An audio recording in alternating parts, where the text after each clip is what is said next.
Welcome to our channel Rasil Education.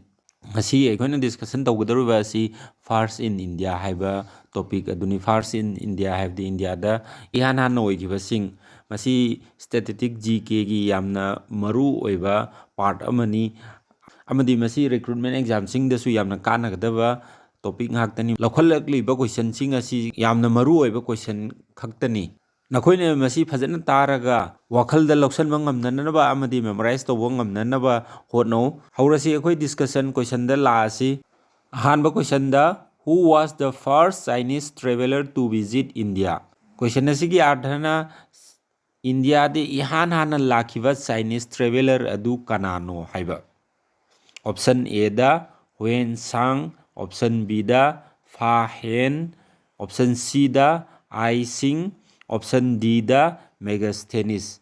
Correct answer is option B. Fa Hen.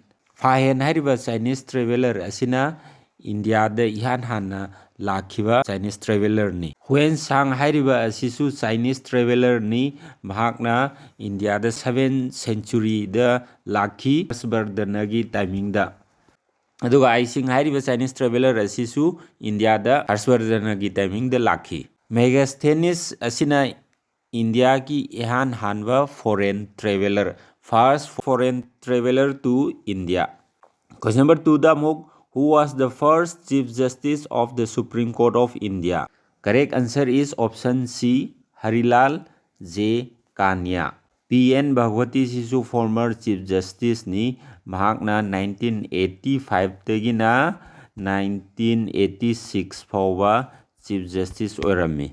VR Krishna Iyer sisu former Chief Justice amani PN Bhagwati ga VR Krishna Iyer ga makhoi ani si pioneer of judicial activism airaga su khangnai mabani na koi PIL gi system asi hogdoklami PIL haibadi public interest litigation gi system asi mabani na hogdoami DY Chandrachud sina hujik oiriba India gi Chief Justice of the Supreme Court of India ni DY Chandrachud na Chief Justice of India oiba horakrisi 9 November 2022 dagini. Question number 3 da who was the first Chief Election Commissioner of India? India gi oina ihan hanba Chief Election Commissioner si kanano. Option A da Sukumar Sen, option B da BS Ramadevi, option C da Rajiv Kumar, option D da TN Session. Correct answer is option A Sukumar Sen. Sukumar Sen asi West Bengal dagi ni mahakna 1950 dagi 1958 fawba Chief Election Commissioner of India gi famasi pairami. BS Ramadevi asi India gi ihan hanba nupi Chief Election Commissioner ni mahagasi Karnataka gi su ahanba nupi governor oirami.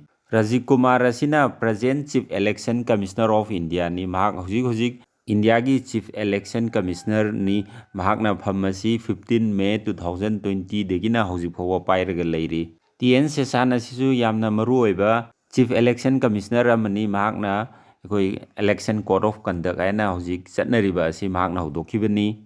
TN Session na 1996 da Raman Magsaysay Award su phangki.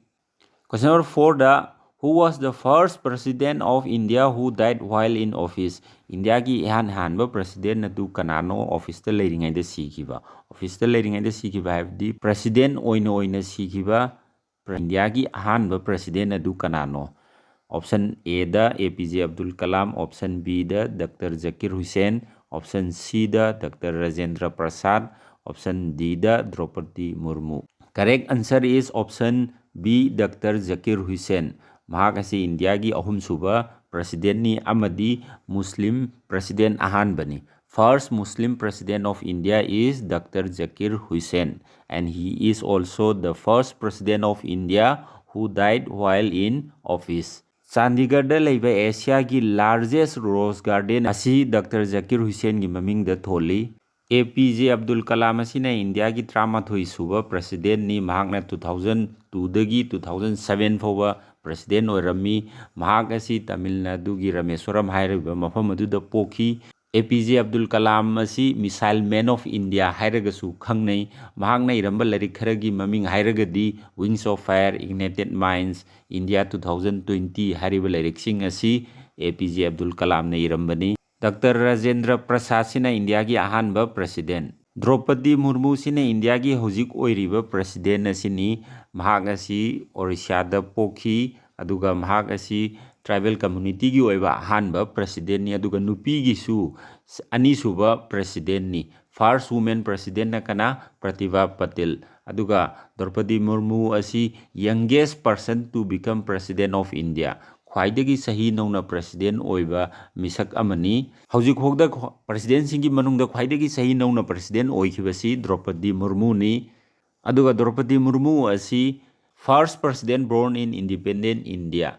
Haibadi India gi independence ki matungda pokpa ihan hanba president ne wate sing adudi mamang da lekhriba president nong koi si India na independence phangdringai mamang da pokhiba ngata neba. Question number 5. Who was the first Prime Minister of India who resigned without completing the full term? India gi ihan hanba magi term loidringai da resign tawkhiba Prime Minister adu kanano? Option A da Jawaharlal Nehru, Option B da Rajiv Gandhi, Option C da Morarji Desai, Option D da Charan Singh. Correct answer is option C, Morarji Desai. Mahak asi India ki mari suba Prime Minister ni, mahak ki party na Janata Party. Jawaharlal Nehru si India ki ahanba Prime Minister ni, mahak asi India ki khwaidagi sangna Prime Minister oikiba Prime Minister amni. Longest Prime Minister of India is Jawaharlal Nehru. Jawaharlal Nehru na iramba maru oiba larik kharagi maming hairagadi The Discovery of India amadi Letters from a Father to His Daughter hairiba larik sing asi mahak na irambani. Rajiv Gandhi, he is the youngest person to become Prime Minister of India. Mahak asi khwaidagi sahi nauna Prime Minister oikiba misakni. Mahak na Prime Minister oikrisi masagi sahi nifu subadani. Charan Singh asi India ki Prime Minister singi manungda khwaidagi tena Prime Minister oikiba Prime Minister ni. Mahak na 170 days Prime Minister oiki. Maramaduna mahak si shortest tenure Prime Minister of India. Exam da shortest tenure Prime Minister of India si kanano ena laagadi Charan Singh. Atal Bihari Vajpayee nasu 13 days khaki Prime Minister oikibagi tama malaiki adubu mahakti amuka hanna Prime Minister oikiyeba 13 days tugi matungda. Subscribe to our YouTube channel Rasil Education for central government job exams and other important tips, shortcut methods, knowledge, job notification updates, etc.